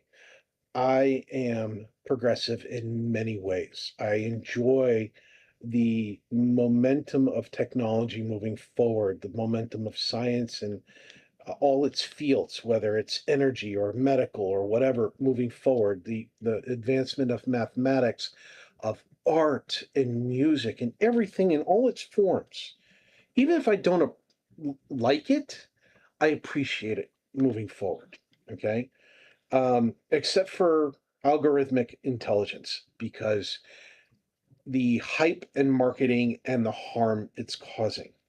It's one thing to have a song that says, this politician is doing terrible things. You're speaking out, you're using your art form to make a statement and everything else. It's another to try to replace, an entire company full of people with a digital entity that can't even pass a Turing test or get within a fraction of a hair's breadth of that direction. Okay. I know people said stuff about robotics and everything else, but robotics isn't going that we had at the time wasn't going to replace people. It was just changing the environment, and it wasn't truly killing jobs because now you needed people who could make the robots. And by robots, I'm not talking like Isaac Asimov, where they're robots walking on two limbs and they're humanoid shape. I'm talking about like assembly line and such. Okay. You still need people who maintain them, who are aware of them, and it generated its own economies and everything else. I'm talking about these super, super, super rich who are trying to like literally just replace everything with it. That's not progress. Okay.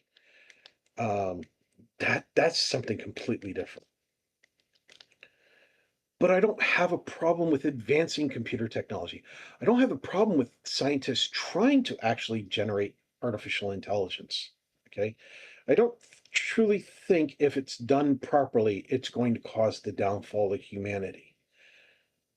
But I think we have the wrong people and the wrong goals right now for that to be a primary focus on the advancement of it.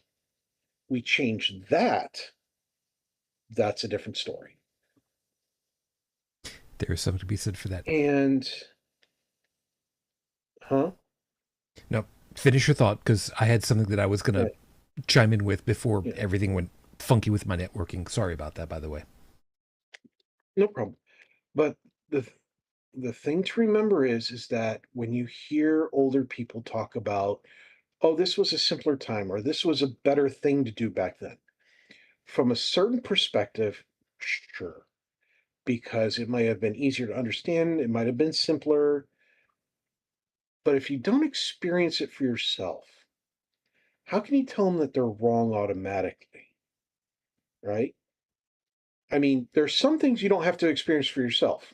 Like, nobody should ever experience slavery. We know it's bad. Okay. But what about having a home phone that doesn't have an answering machine, it's not cordless, and it doesn't take messages? Okay. There is something nice about that, in that, okay, you missed a call. You don't know who it was. There's no message left behind because there's no ability to leave a message or anything like that. But if it's important, they'll call back, because that's how it was. You see all these people scrambling to stay in communication 24/7. Take a break and experience the break. A real break from that constant communication. It's like reading the newspaper. I've used this example before. We would get up in the morning, we would eat our breakfast cereal, we would read parts of the newspaper, we'd go to school or go to college, and we'd talk about what we read, and we'd have a half a day or a whole day to digest it, to mull it over in our brains, to bounce around the ideas, the concepts, the information with our friends or coworkers or whatever. And maybe there would be a change in the news by the time we got home or on the trip home on the radio.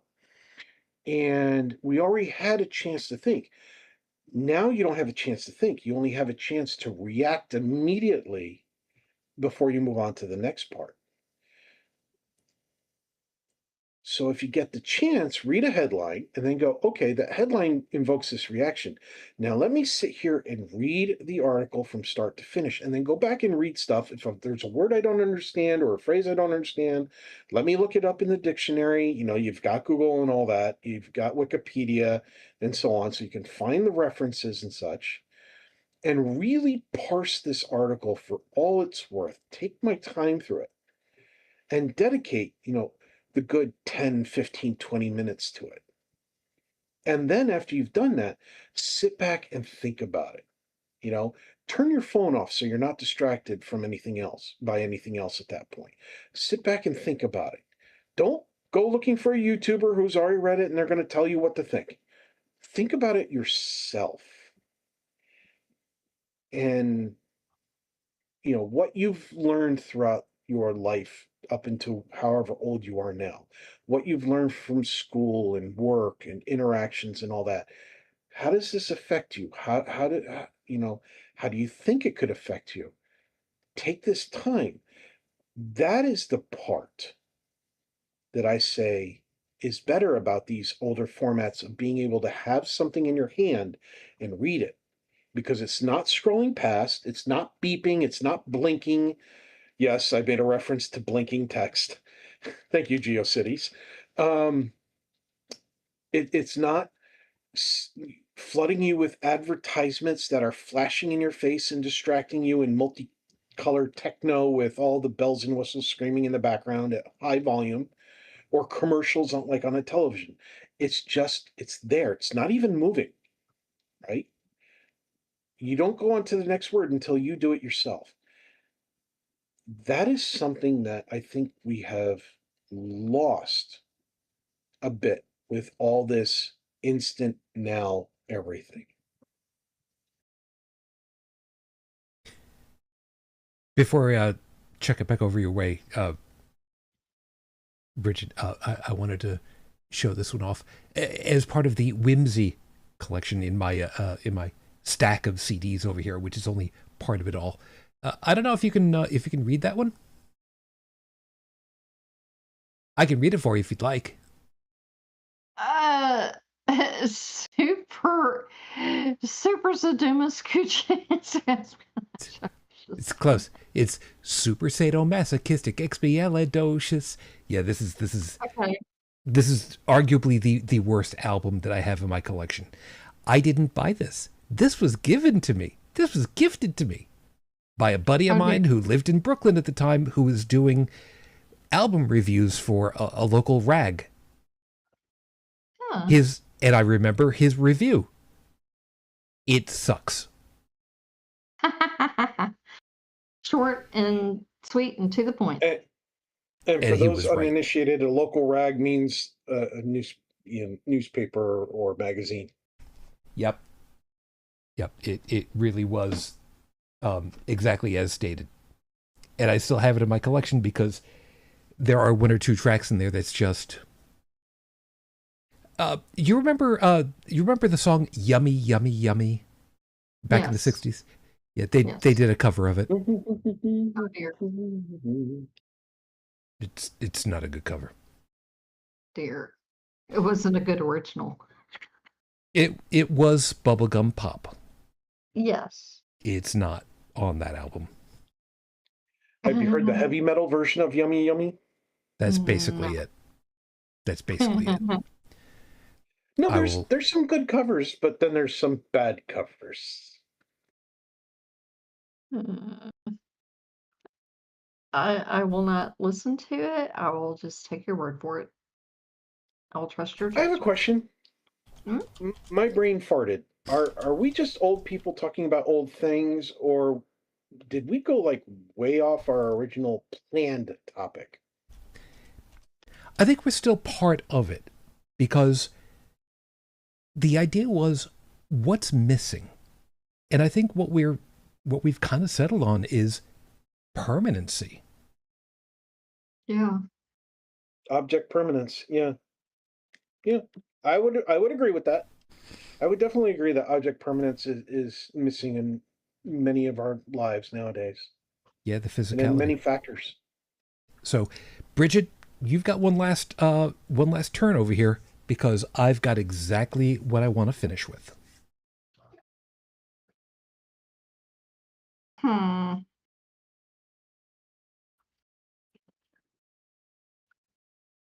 I think all of this object permanency we need to hold on to for dear life, because so much is being taken away so quickly. And I don't think it's for good reasons. And I had thrown a link up I think it was in the contentious channel, or it might have been general, on it was a link to a story from the Chronicle of Higher Ed on how college professors have kids who cannot read. He will give them like a 20-page assignment to read, and they don't have the attention span to make it through 20 pages. And it's because of all of the phone and the scrolling and everything going so quickly that they can't just sit down and read and digest something. And so I think that is harming society. And it can't be just this country. It's got to be other countries as well, I would imagine. That people are so used to, just reading through things quickly on their phones that they're not retaining information. Some of that information changes on a daily basis, depending on who's editing it and who's deleting it. And one thing that I have noticed, looking at coverage here in the States, as far as like your, print media that's online, which I guess that's an oxymoron. Most of the news stories now on MSN or whatever are like 2 or 3 paragraphs long. When you compare it to something written, on like The Guardian or BBC or, Independent, those are lengthy stories, multiple paragraphs that you read. And the attention span here, you have 2, 3, 4 paragraphs and you've lost them. And another thing that I have noticed on some of these sites, and it's NBC, MS, trying to think of some of the other ones that I've seen recently, Newsweek, others are using quote unquote AI to assist writing their stories, but there's no copy editing going on. And like you will see 3 or 4 words in a sentence repeated again, like it will say, then they went to whatever. So that second then they went to needs to be deleted, or it'll have and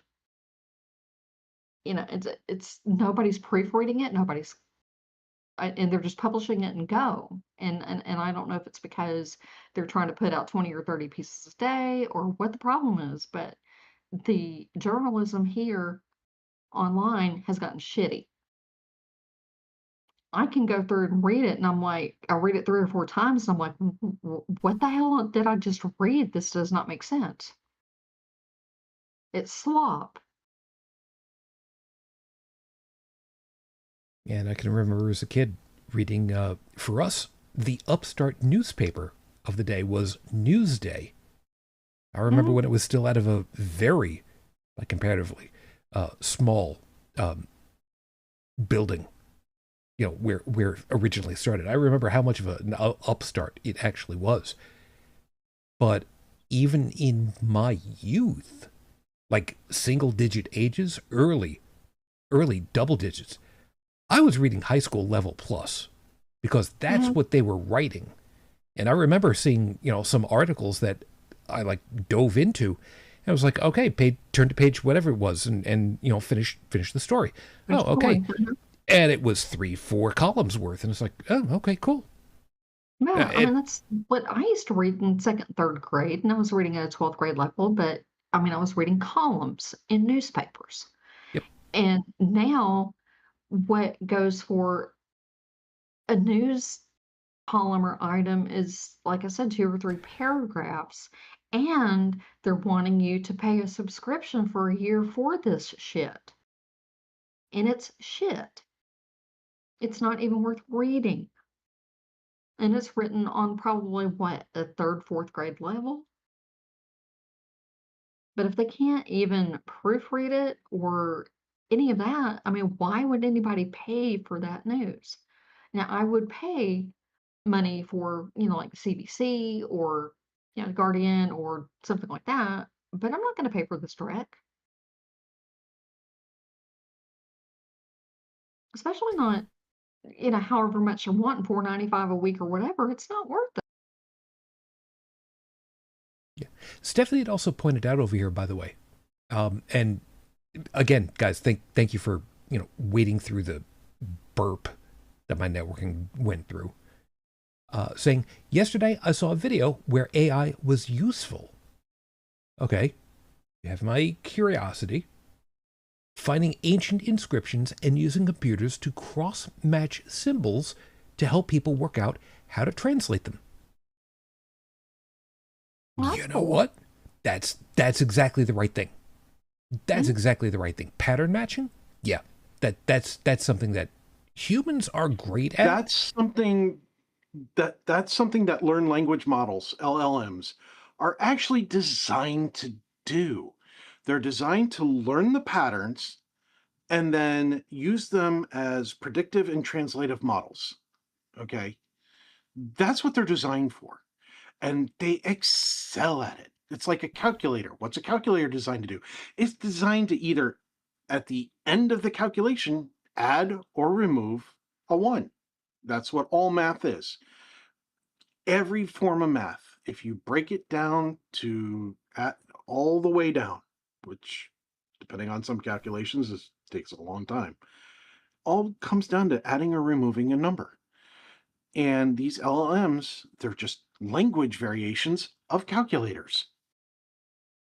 Now, what was also in this that was incredibly cool for me, saying that these ancient inscriptions have lasted thousands of years because they were baked in clay or on stone and preserved by Vesuvius. The papyrus is carbonized, as is the ink, but they have computers that can work out which is which. It's a combination of carefully extracting these things from where they are, not having them literally disintegrate under the motion of being moved, putting them into a system that can literally scan them like it was a PET scan or a CAT scan and an X-ray machine all simultaneously in order to find every layer of ink, never mind the paper itself, and be able to figure out where is it, how is it wrapped on itself, where are the edges of it, and then digitally fold it out so that they can then read it. And my gods, is that not some of the most amazing concepts of being able to read stuff that has been virtually nothing but ash for a literal 1,000 to 3,000 years? How amazing. But on the flip side of that, I mean, that is amazing and that is a good use of it. And I'm glad that we have that. On the flip side of it is going to Google and putting in a Google query and getting results from Reddit of all places.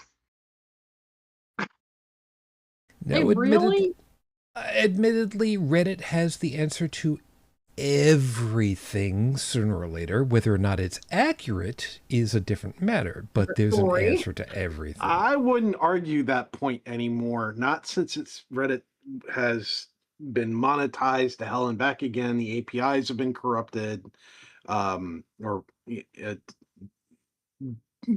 basically paywalled, and a bunch of other things. Thanks, Spez, you jackass. And then the bot armies that have infiltrated it, which when the mods complain that the bot armies are doing such and such and they shouldn't be doing these things in these Reddits or subreddits, those mods, their accounts are terminated permanently because Spez wants money. So I would argue that unless you're looking at an archival copy of something from Reddit, oh, and by the way, they're making it so that you can't get onto old.reddit anymore because they don't like people doing that. They're claiming it's because they don't want AI crawling it and stealing all the data from it. But what they're really doing is they just don't like the people getting around all this shit. I would argue that anything new on there, I wouldn't trust. Unless it's posted by a user who who has a reliable history of posting helpful information for like 20 like years. In the flashlight forum. Yeah, like if you go into the Reddit flashlight forums or the battery forums, you know which users, if you've spent any significant time in either of those forums or subreddits, you know which users, when they say something, you can trust it. I'm just wondering when Google is going to start referencing stuff from the FARC forums, and that would be sad. Funny, but sad. It could be. Or the Onion. You know, where I work, hold on. Go ahead. Let's also make reference very quickly. Thank you, Onion, for buying InfoWars. InfoWars. And then having the money left hilarious. over to give money to those families. You have our massive respect, guys. Thank you. Thank you, Ben Collins. You're my hero. Where I work, we're using AI. We're told find a way to incorporate it into your work. Now, for me, for my specific job, it doesn't really incorporate well, if at all. But I did find a good use for it. I found if I gave it a very, very detailed, specific set of commands, I could have it pull up any publicly available articles and pull out and remove or translate into plain layman's language buzzwords, corporate lingo, jargon, and so on and so forth. And rather than it summarizing the article for me, it's acting as a translator and pulling out all the bullshit, the words that are intended to confuse or obfuscate, the words that may have way too many different meanings, and it'll pull that word aside and say, hey, here's the various definitions of that word, and so on and so forth. Like I said, you really have to give it detailed instructions. But I was able to turn an article that if you were to print out, and it'd probably take up 10 to 12 pages on printed paper, into something that only took up maybe 2, with a third being the definitions of things that were legitimate words, but it might be a single word that had a meaning that could only be explained with a full sentence. You know, that sort of thing. Or it might be specific to the military, or it might be specific to the company that's being referenced, or the industry that it applies to. You know, like like the aeronautical industry. There's plenty of tech words in there that your average person looks at and goes, what the hell is an airfoil? You know, they might be thinking foil that you use in an air fryer, because that's not their field of expertise. And so it'll put down in that spreadsheet, airfoil is this, you know. So I'm just saying, it has really good uses. The other interesting thing is the versions that we're using are actually isolated in that they are not being trained by just going out on the internet and using them. They're being trained by the input we give them for our professions. Not as to replace the people working there, like some of the companies have tried doing, but to actually make it so that we can use them as tools. Like you would make a spreadsheet for finances. It's just another tool to convert that spreadsheet into a pie chart, and so on and so forth. We're not using them to write our reports. We're not using them to do that sort of thing, right? We're actually using them for meaningful work. And that takes a lot of technical detail. But there's still mistakes, because humans make mistakes. I myself had to correct one. And I found out later on that my correction was accepted by the system. But not only that, a human had noticed the corrections, because humans were reviewing the corrections. See, there's the difference. There's a group of people who are sitting there and going and reviewing these sorts of things. So this is a tool that is being monitored and controlled and being used in a useful manner. And I never thought I would see that until I saw it at my work. And in those scenarios, sure, okay. So I've got the last thing that we're going to touch on very briefly, because we're effectively at this point, we are a little over time. So I've shown this on camera many a time before, and I will continue to do that, which is this, which is, I am a man who owns a player piano roll. Do I have a player piano to put it into? No. Nope. Do I have access to one? No. But this one's going to do double duty for us. The way that it works, you have a pickup spool, and the paper, it is literally paper, goes through with a whole bunch of holes.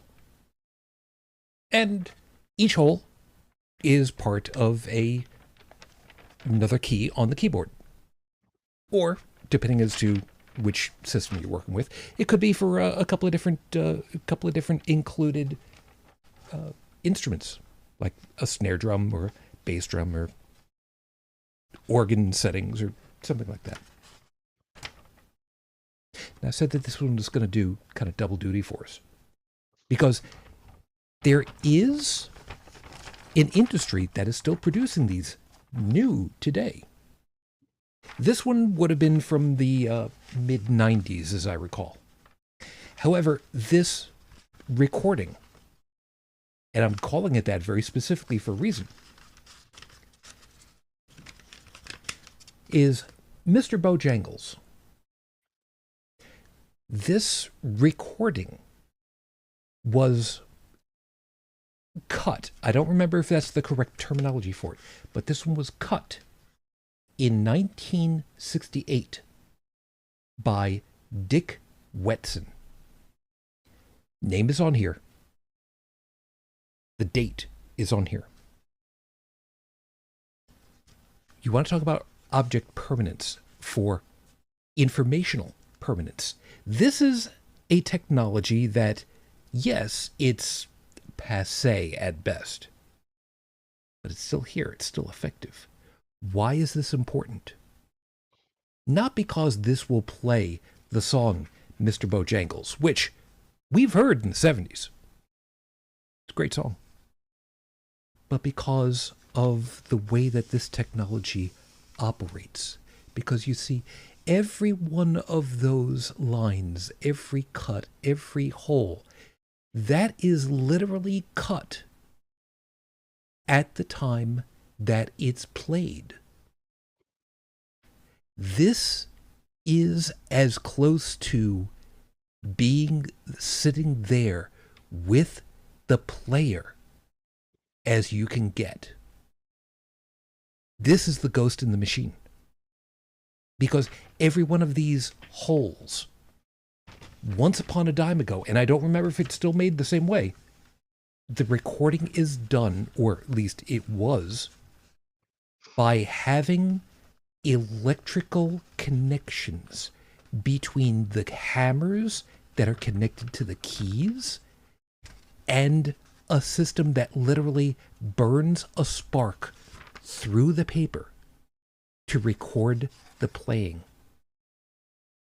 It is as close to actually being physically there 50 years, 60 years, 80, 100 years later with the guy playing it. So that when this plays through a player piano, it's not just any old music file. This is the player. This is the guy.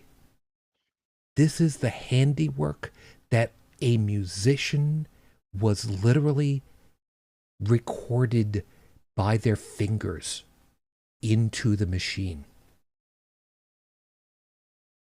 It's not even being recorded on a physical disc with grooves that you can pull out afterwards. This is the person. And yeah, it's great to be able to pull out those old shellac recordings and be able to just listen to the waves coming through a stylus, through a horn, with no electronics other than just the machinery that helps the disc spin. This is special. This is unique in all of recording mediums. Every other medium is recording the sound out there. This is the fingers. This is the actual, what did you do? And for me, as one who wanted to be a music teacher, who wanted to be a music performer. That's the reason I own this. Not because I want the chance to listen to it, although I do. This is somebody's soul. Metaphorically speaking, this is somebody's musical soul. And yeah, I can't save them all. But I saved this one. How long? I don't know. But I've got this one. And that's kind of cool to me. I don't do the whole mysticism thing, but there is something terribly special about this. Not necessarily this one specifically, but this medium. Everything else is what you hear. That's what's recorded. This one isn't. And to me, that's just so special, I can't even describe it any better than what I already have. There's a certain magic to it. And one day, I hope to hear it. It's not going to be today, though. With that being said, we need to get out of here. And I have definitely pushed us past the time that we lost from my network birth. So, everybody, thank you very much for being with us. I hope that you found something worthwhile in all of our discussions, and you got something to think about for the week ahead. So, as always, thank you guys for joining with us tonight. Io, I do see you over there. Stephanie and Lexa, thank you guys for being able to make it, and again, for putting up with the networking thing. I wasn't able to even find out what it was that had happened. By the time I loaded up Firefox so that I could get into the modem to figure out what was going on, it was already reconnecting, and all of a sudden stuff was just coming back, and it's like, oh, everything's fine now. Yeah, I'm not going to get any error logs now. Thanks. Appreciate that. So, Tech, I'm glad you were able to make it. As I mentioned earlier, just remember, you got the week off next week, so don't even worry about it. Glad you're able to make it tonight, though. Gotcha. You take care of yourself, huh? Yeah, you too, man. And jingle me if I can help, okay? Until you have a TARDIS, I appreciate it. I know. If I had a TARDIS, there would be a lot of people getting some forewarning on a lot of things. Fair. Now, Brigid, knowing full well that you have a vindictive streak a mile wide, and knowing full well that you are not above kicking people when they are medically stable, I am curious as to find out who you've decided is worth your wrath this week. I am going to go with Mitch McConnell and his staff or the people who are propping him up, because I want to know if that son of a bitch is dead or not. And with his office not saying anything, this is going to fuck up special elections in Kentucky. So all of them who are involved in whatever, go fuck yourselves. I think that they're playing weekend at Bernie's with him until the deadline to, get another candidate to run on the ballot in Kentucky. I think they're trying to hold out until August 3rd? August 11th? I don't know, sometime in August. And another one, I'm gonna say fuck you to Graham Plattner. How dare you? You knew what you did was wrong. You knew that you had skeletons in the closet, and yet you still chose to run for office. So you have fucked up Maine in that election. So we're going to have Susan Collins back in the Senate again.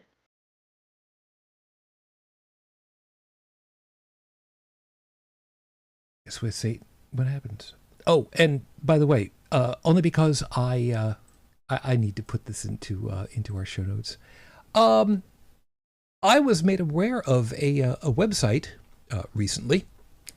is-he-dead-yet.com. It currently says no. I don't know who might necessarily want to be referring to that particular website, but there you go. As always, if you folks would like to be in touch with us, because as stated, next week there will be no show, some of the easiest ways are getting us over on social media, over on BlueSky. Yes, I've still got the account over there on Facebook. Leave me alone. And, of course, over on Discord, which may be one of the easiest, one of the best, one of the quickest ways of getting to us. If you're in need of an ear, if you need us to kind of bounce ideas, or if you just need, hey, I need a sanity check for myself, we'll do our best for you. We can't promise instant turnaround, but we'll do what we can for you. Because Lord knows we're all in this shit towel together. So, I did say that next week is going to be a no-show. And I know I've had a couple of weeks over the last few that have been unconducive, and admittedly tonight was really tough on me to try to pull myself together for it, for various reasons. Next week is the wedding anniversary. We had 12 years. It's been 21 since she's gone.